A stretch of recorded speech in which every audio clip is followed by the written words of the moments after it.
Assalamualaikum warahmatullahi wabarakatuh. Nama saya Muhammad Gimnastiar. Saya dari jurusan S1 Kesehatan Masyarakat. Ingin menjawab pertanyaan bagaimana pandangan saudara terhadap komunikasi yang sedang terjadi sekarang. Menurut saya, komunikasi yang terjadi pada zaman sekarang itu belum efektif karena masih banyak berita-berita simpang siur, berita-berita palsu atau disebut hoax. Dan di masa pandemi ini, komunikasi menghadapi ekspansi virus corona COVID-19 secara rasional, hal ini sangat menentukan menjadi momentum agar bangsa ini tangguh untuk menghadapi suatu musibah yang sangat berbahaya. Komunikasi yang baik dan efektif penting untuk menangkal kesimpang siuran berita tentang COVID-19. Nah, di sini juga tentang berita COVID-19 ini banyak simpang siurnya. Jadi komunikasi zaman sekarang itu belum efektif menurut saya pribadi. Saya juga ingin membahas tentang komunikasi antara mahasiswa dan dosen. Etika berkomunikasi antara mahasiswa dan dosen, khususnya komunikasi melalui media elektronik, tengah mendapat sorotan belakangan ini. Beberapa universitas di Indonesia merasa perlu mengeluarkan peraturan tentang cara berkomunikasi yang baik antara mahasiswa dan dosen dalam melalui smartphone atau perangkat elektronik lainnya. Universitas Indonesia menerbitkan himbauan kepada mahasiswa dengan judul Etika menghubungi dosen melalui telepon genggam. 1. Waktu. Pilihlah waktu yang tepat untuk menghubungi dosen, yaitu dengan waktunya yang pas lah. Dan jangan ngehubungin dosen itu malam hari atau waktu-waktu yang orang lain itu misalkan lagi sholat atau jam-jam makan siang. Itu jangan kita menghubungi orang lain atau dosen pada jam-jam itu.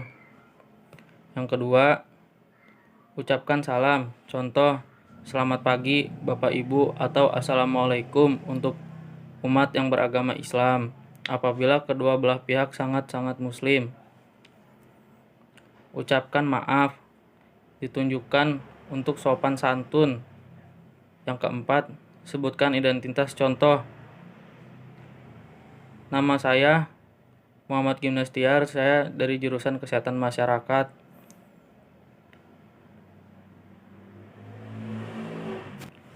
Angkatan 2020 semester ini mengambil mata kuliah komunikasi di kelas ibu atau bapak. Itu contohnya. Yang kelima, gunakan bahasa yang baku dan jelas.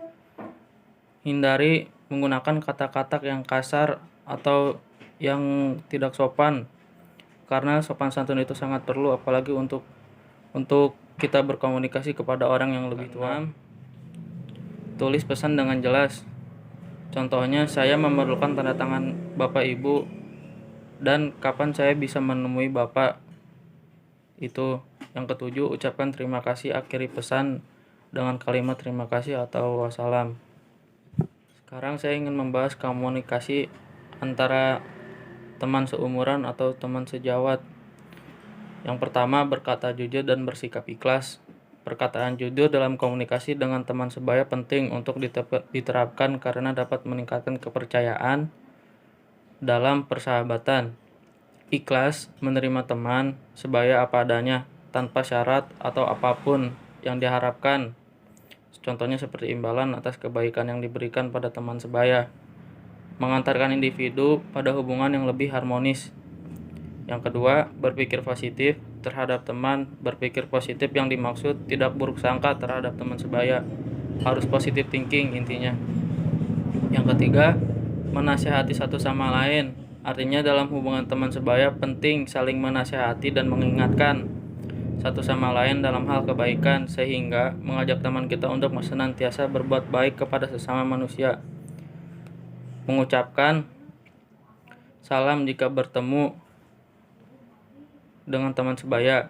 Mengucapkan salam pada teman sebaya berarti kita menerima kehadiran di hadapan kita dan menghargai adanya dirinya dan untuk meningkatkan rasa kekerabatan di antara keduanya.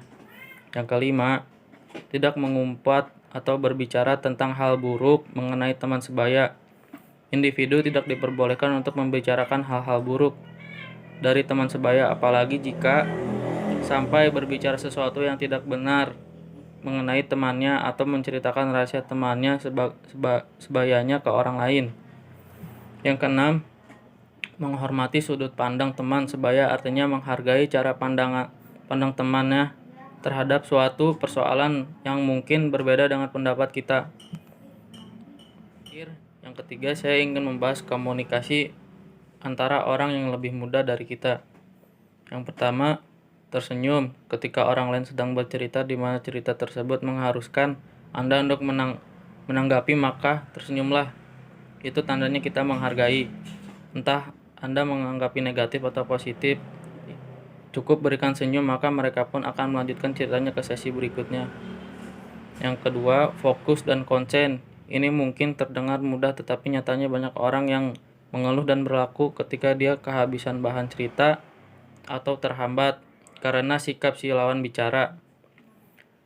Jadi, usahakan konsentrasi pada orang yang sedang berbicara. Itu tandanya kita menghargai saat dia ngomong. Jangan sampai mereka mengulang-ulang kalimat. Jangan buat mereka menunggu juga, apalagi terhadap orang yang lebih muda karena mereka cenderung gampang tersinggung. Intinya orang yang lebih muda itu gampang baperan. Jika Anda sedang tidak ingin diajak bicara, maka caranya adalah dengarkan dia sebentar, perhatikan dia, lalu ketika dapat waktu yang tepat utarakan perasaan Anda dengan berkata, "Maaf, Dek, saya sedang ada masalah," atau "Maaf, Dek, aku lagi ada urusan yang harus diselesaikan." Jadi jangan sampai Anda menolak mentah-mentah jika sedang dicurhati oleh orang lain atau orang yang lebih muda dari kita.